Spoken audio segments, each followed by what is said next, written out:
अब आज का अतिथि से बातचीत। आज अपने कने अतिथि है भारत का राधा स्वामी आश्रम दिनोद से परम संत श्री कंवर सिंह जी महाराज। इना से अध्यात्म और धर्म के बारे में बातचीत करांगा और आप लोग हिमालय टेलीविजन में ही हर बुधवार ने सवेरा 8:05 में इना को कार्यक्रम प्रवचन देखता ही आया होगा। आओ कार्यक्रम में इना को स्वागत करा। गुरुदेव, कार्यक्रम में आपको स्वागत। राधा स्वामी नमस्कार। गुरुदेव, ये राधा स्वामी क्या है, इसके बारे में संक्षेप में कुछ बताइए। राधा स्वामी वैसे तो परमात्मा का ही नाम है, इसमें कुछ नई बात नहीं है, लेकिन लोगों की ये धारणा रही है जब से राधा स्वामी नाम प्रकट हुआ है तो लोगों ने मान लिया कि ये कोई नई चीज है, लेकिन नई चीज नहीं है, सिर्फ शब्दों का हेरफेर है। राधा नाम आत्मा का है, स्वामी नाम परमात्मा का है, तो वही योग है पुराने अपने जो सनातन धर्म है उसी के अनुसार के आत्मा को परमात्मा से मिलाने का तरीका। और उसके लिए ये एकांत में आदमी जब भक्ति में बैठता है तो गुरु के द्वारा दर्शाए गए नाम के माध्यम से उनका सुमरण करते हुए और अंतर में एकाग्रचित होकर जब ध्यान करते हैं तो अपनी आत्मा को जागृत करके इसको परमात्मा से, जिसको हम स्वामी कहते हैं, और वैसे दूसरे नाम से स्वामी को ही परमात्मा, भगवान, ईश्वर, गॉड, अल्लाह के नाम से कहते हैं, तो उनको दोनों को मिलाने के नाम को राधा स्वामी नाम कहा गया है। अच्छा, हमारे जैसे शास्त्रों में गुरु की जो महत्ता है उसको बहुत ऊंचे पद में दिया गया है जी। तो आज के युग में सच्चे गुरु जो अपने शिष्य को परमात्मा से मिलन करा सके, ऐसे गुरु की खोज कैसे हो सकती है? गुरु की खोज तो ये है कि जो इंसान जानता नहीं है कि उसके पास कोई ऐसा पैमाना तो है नहीं कि गुरु को तोल सके, माप सके, जांच सके, लेकिन उसको जांचने का तरीका ये है कि किसी जिसके बारे में भी सुनते हैं कि गुरु हैं और जिस पर आपकी पूरा यकीन और श्रद्धा है, उनसे प्रेम करके और उनसे नाम की दीक्षा लेके जब उनके बताए मार्ग पर चलते हैं, अगर वो सच्चा नहीं भी होगा और हम अगर सच्चे हैं तो हमें सच्चा मिल जाएगा। एक रास्ते पर खोजी बन के जब निकलते हैं, कोई झूठा भी मिलेगा, कोई पाखंडी भी मिल जाएगा, लेकिन ढूंढते ढूंढते कभी सच्चा भी मिल जाएगा। जो हमारी, जिसको अगर तलाश सच्चाई की है, जो परमात्मा को पाना चाहता है और अपने जीवन को अच्छा बनाना चाहता है और इस जन्म मरण से छुटकारा पाना चाहता है, तो उसको सच्चे गुरु की तलाश की लगन होती है और वो अंततः खोज ही लेता है।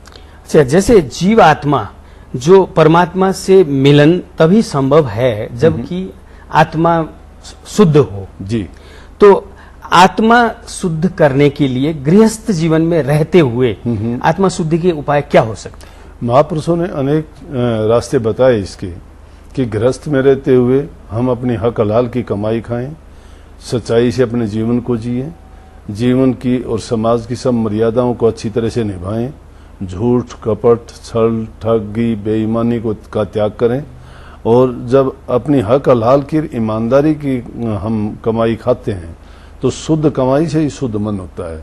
क्योंकि इंसान के शरीर में 5 कोष हैं, उनमें सबसे पहला कोष है अन्नमय कोष, दूसरा है मनमय कोष, तीसरा है ज्ञानमय कोष, चौथा है विज्ञानमय कोष और 5वां है आनंदमय कोष।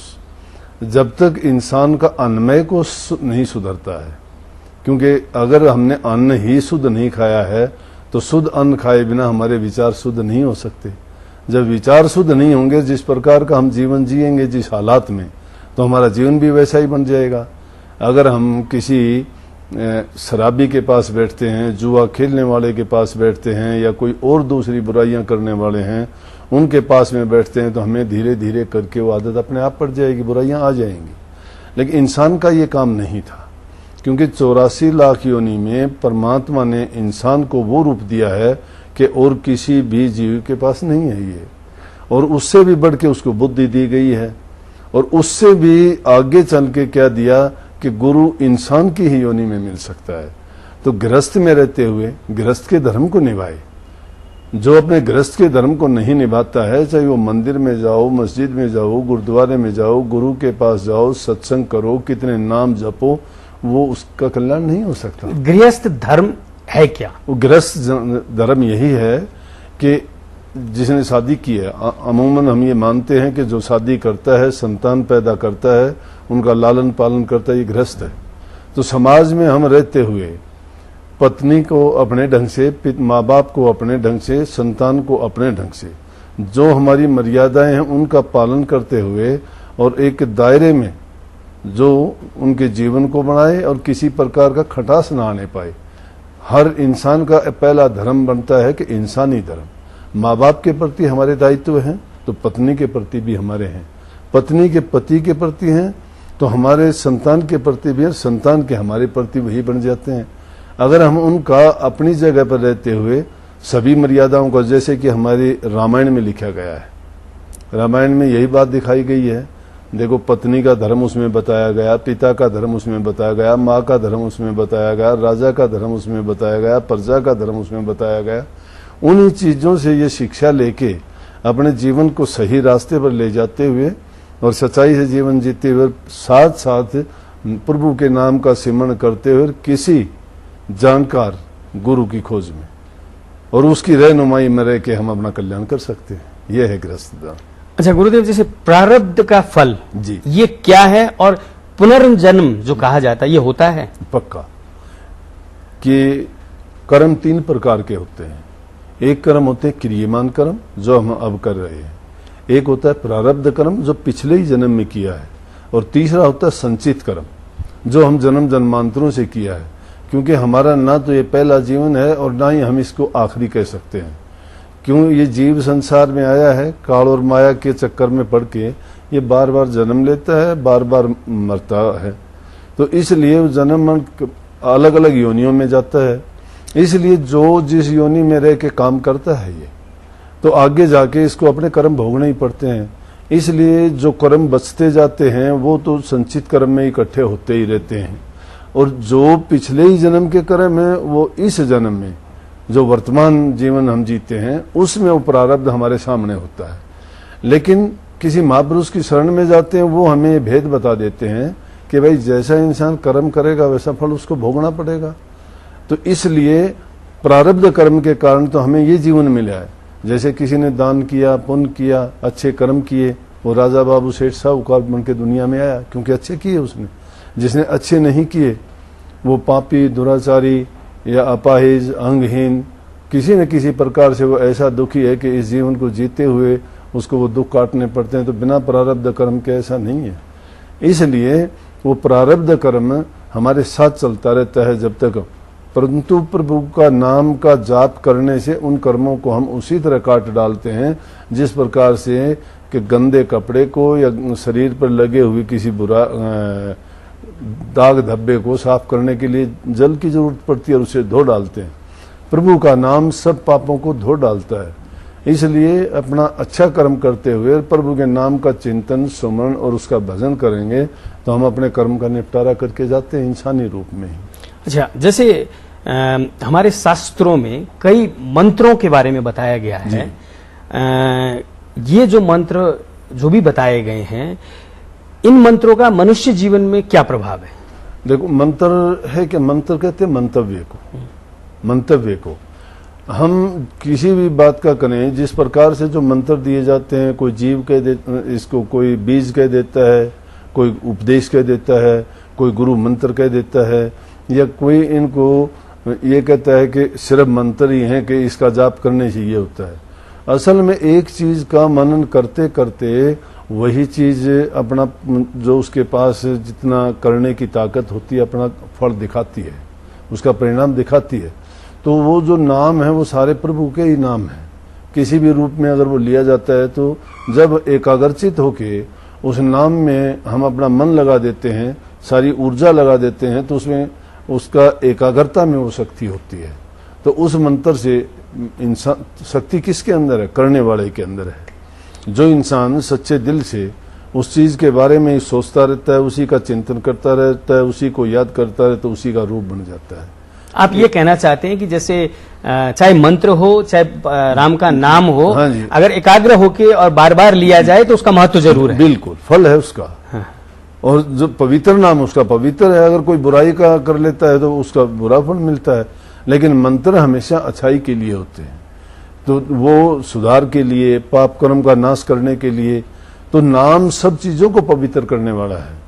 वही मंत्रों में आप देखोगे, उनकी अगर व्याख्या की जाए तो सभी परमात्मा का गुणगान करते हैं कि प्रभु का नाम ऐसा है, वो पाप को काट देने वाला है, वो उसका हितकारी है, उसको जन्म जन्मांतरों के कर्मों से मुक्त करता है।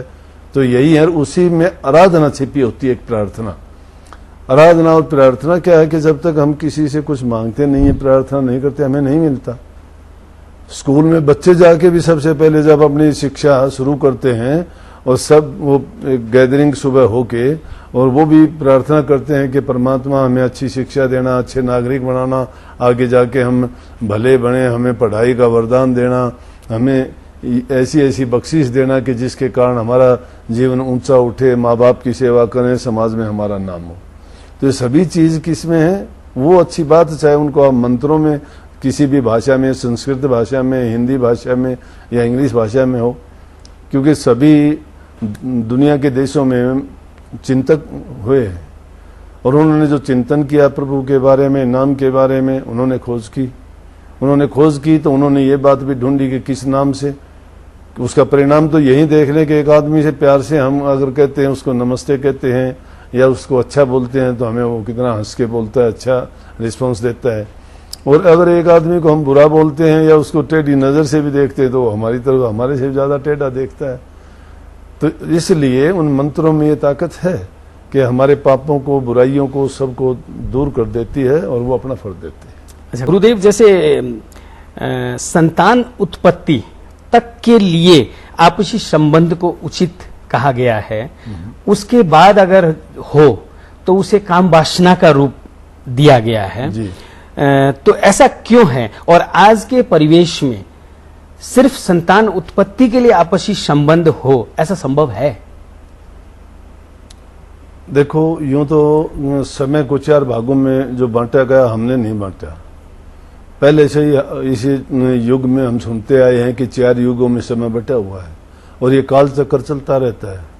वो समय था सतयुग का, उसके बाद त्रेता आया, उसके बाद द्वापर आया, आज कलयुग का समय है। वो सभी चीजें अगर हम सतयुग के साथ तुलना करके देखेंगे तो इस युग में संभव नहीं हो सकती। फिर भी मैं ये कहता हूं कि इंसान जो करना चाहे वो हो क्या नहीं सकता, सब कुछ हो सकता है। लेकिन बहुतायत ये होने के कारण हमारे विश्वास डगमगाए हुए हैं। हम सोचते हैं कि हम नहीं कर पाएंगे, क्योंकि इंसान जो है इंद्रिय का गुलाम हो चुका है।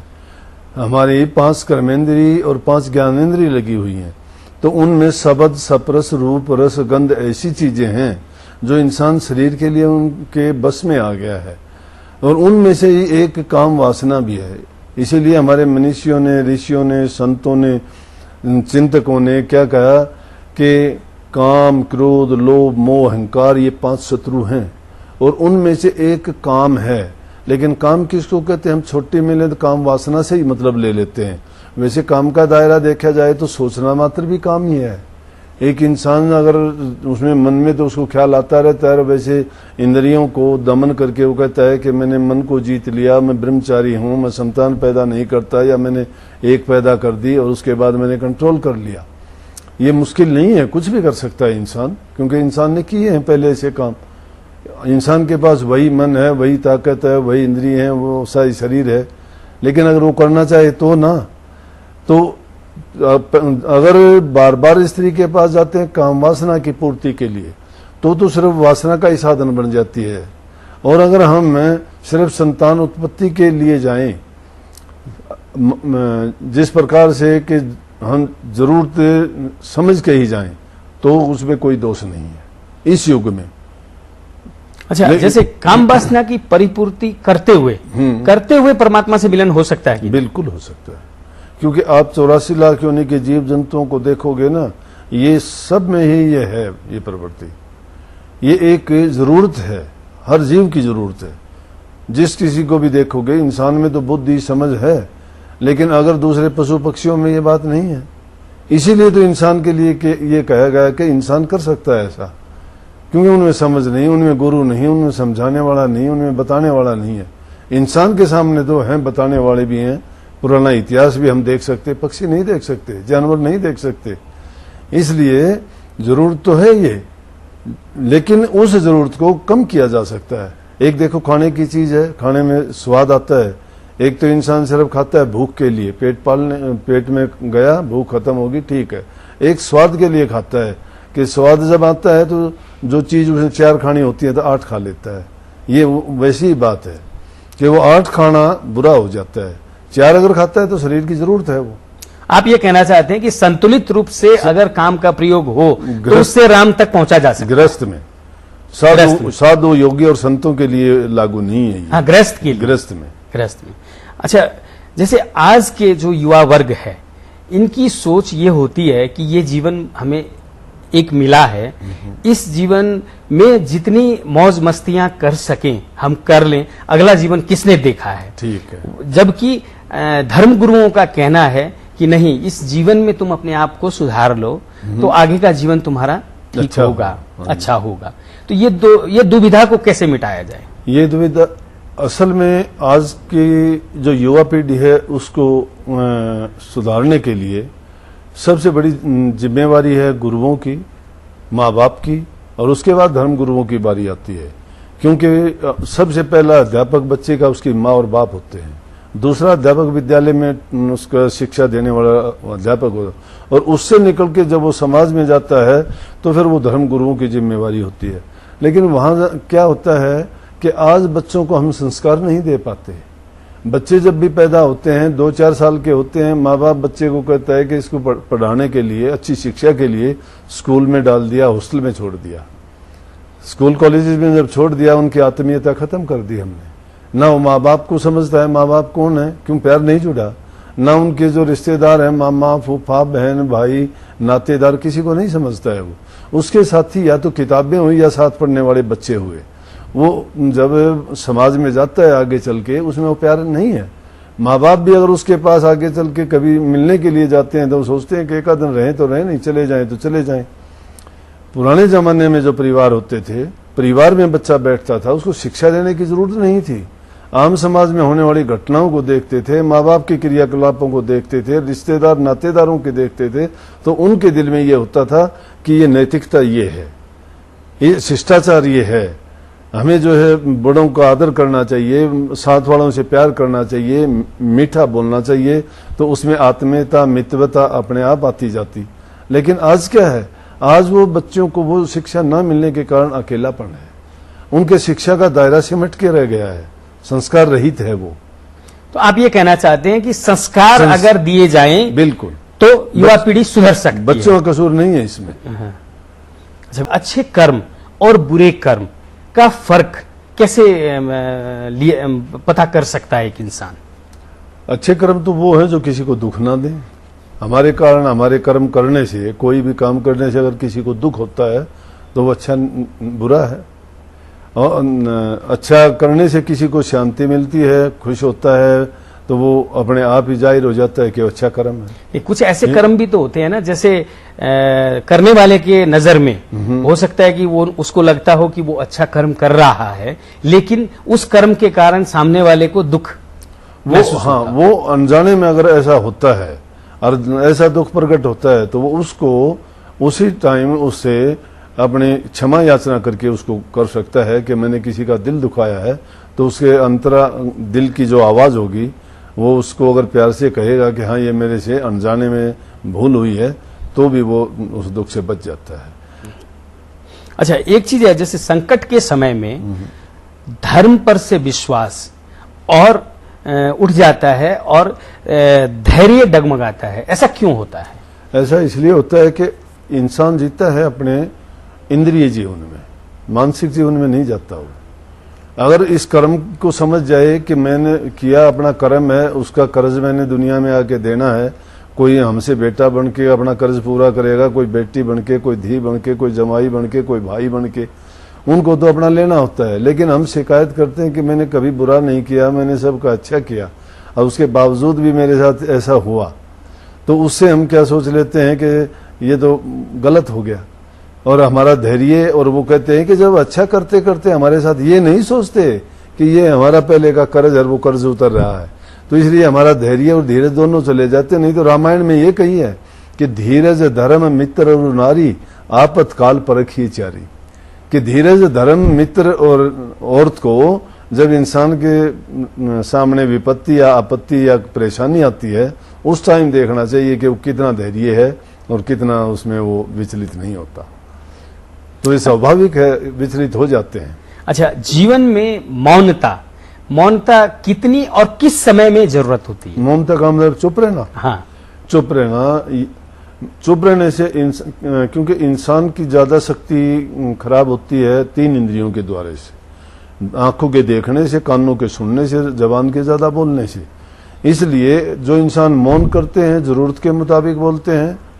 अब हमारे संतों ने, महात्माओं ने जो बात कही, तो उनमें अगर आंखों की दृष्टि का हम साधन करते हैं तो हमारा दृष्टि में ताकत आती है। अगर हम जबान को बंद करके चुप रहते हैं तो वाक सिद्धि हमें मिलती है कि जरूरत जितने हम बोलेंगे सत्य बोलेंगे और उससे बिना बात की फालतू बातें नहीं करेंगे तो बहुत सी तो बुराइयों से बच जाएंगे। जो एनर्जी की वेस्टेज होती है वो नहीं होएगी। और तीसरी, हमारे वाक्य में शुद्धता आएगी और वो जो भी वाणी बोलेंगे वो सत्य होगी और किसी को कष्ट देने वाली नहीं होगी। लेकिन अगर ज्यादा बोलते हैं तो उसका परिणाम अच्छा निकलता नहीं है, क्योंकि अंत का भला न बरसना, अंत की भली न चुप, अंत का भला न सोना, अंत की भली न धूप। ना अधिक धूप की जरूरत। ये तो एक ऐसा है कि आदमी जरूरत जितना हो उतना ही करे, बाकी मौन में जो ताकत होती है उस किसी चीज में नहीं। अच्छा गुरुदेव, अंत में हमारे दर्शकों को क्या कहना चाहेंगे? मैं यही कहना चाहूंगा कि आज के युग में चाहे कुछ भी होता है लेकिन इंसान रास्ते से ना भटके, बुराइयों से बचे, माँ बाप बूढ़े बुजुर्ग की इज्जत कदर करे। औरतों को चाहिए कि अपने सास की ससुर की सेवा करे, बहुओं को अपनी बेटी समझे और उनको बहू ना मान के उनके साथ किसी भी प्रकार का ऐसा व्यवहार ना करे कि जिससे वो ये माने कि ये मेरी सास है। सास को वो भी माँ माने। आपस में घरों में प्यार प्रेम जब रहेगा, सब मिलके चलेंगे, तो मैं कहता हूं कि स्वर्ग जैसा बासा होगा। अगर आपस में प्यार नहीं है तो वही बात है कि जहां सुमती वहां सुख नाना, जहां कुमती वहां दुख विदाना। अगर कुमती होगी तो दुख ही दुख जन्म ले लेंगे, परेशानियां होंगी, जीवन नरक बन जाएगा। अगर प्यार से रहेंगे, एक दूसरे की इज्जत कदर करेंगे, जिस समाज में बूढ़े बुजुर्ग की इज्जत कदर होती है, उनकी बात मानी जाती है, आपस में प्यार होता है, वो समाज फलता फूलता है। और जिस परिवार में ये गुण आ जाते हैं वो परिवार ऊंचा उठता है और वो इस दुनिया में भी उसको मान सम्मान मिलता है, और जब दुनिया से हो जाते हैं तो भी वो सुखाले संसार से निकल के जाते हैं। इसलिए हमें चाहिए कि हम अच्छा व्यवहार करें सबके साथ, किसी की बुराई ना करें, हिंसा का मार्ग त्यागें, सच्चाई के रास्ते पर चलें, और सबसे जरूरी काम जो है परमात्मा की भक्ति। सब काम करते हुए उसके लिए हमें जरूर समय निकालना चाहिए। 1000 काम छोड़ के खाना खा लेना चाहिए, क्योंकि बिना खाने के जीवन नहीं रहता। और 1,00,000 काम छोड़ के आदमी को नहा लेना चाहिए, क्योंकि सफाई के बिना जो है आदमी के विचार, शरीर, ये शुद्धता नहीं, बदबू जहां होगी वहां क्या होगा। और करोड़ काम छोड़ के भी प्रभु की भक्ति करनी चाहिए, क्योंकि हमारा ये जीवन उनका प्रभु का दिया हुआ है, और उसके इनाम को अगर भुला दिया तो हमारे पास कुछ भी नहीं रहा। इसलिए सबसे मुख्य करके सब कामों को करते हुए प्रभु की भक्ति करें, नाम का सिमरण करें और अपने जीवन को अच्छा सच्चा बनाएं। अच्छा गुरुदेव, आपने इस कार्यक्रम के लिए समय दिया, इसके लिए हम आपके बहुत बहुत आभारी हैं। हिमालय टेलीविजन की तरफ से ये छोटी सी भेंट आपके लिए। बहुत बहुत धन्यवाद। खुशी हुई आपसे मिलके। दर्शक वृंद, अभी आप बातचीत कर रहा था गुरुदेव से, आप लोग इन्हें की बातचीत सुनिया और इन बातचीत में से जो सार ये बताया है उन पर आप लोग जरूर मनन करोगा।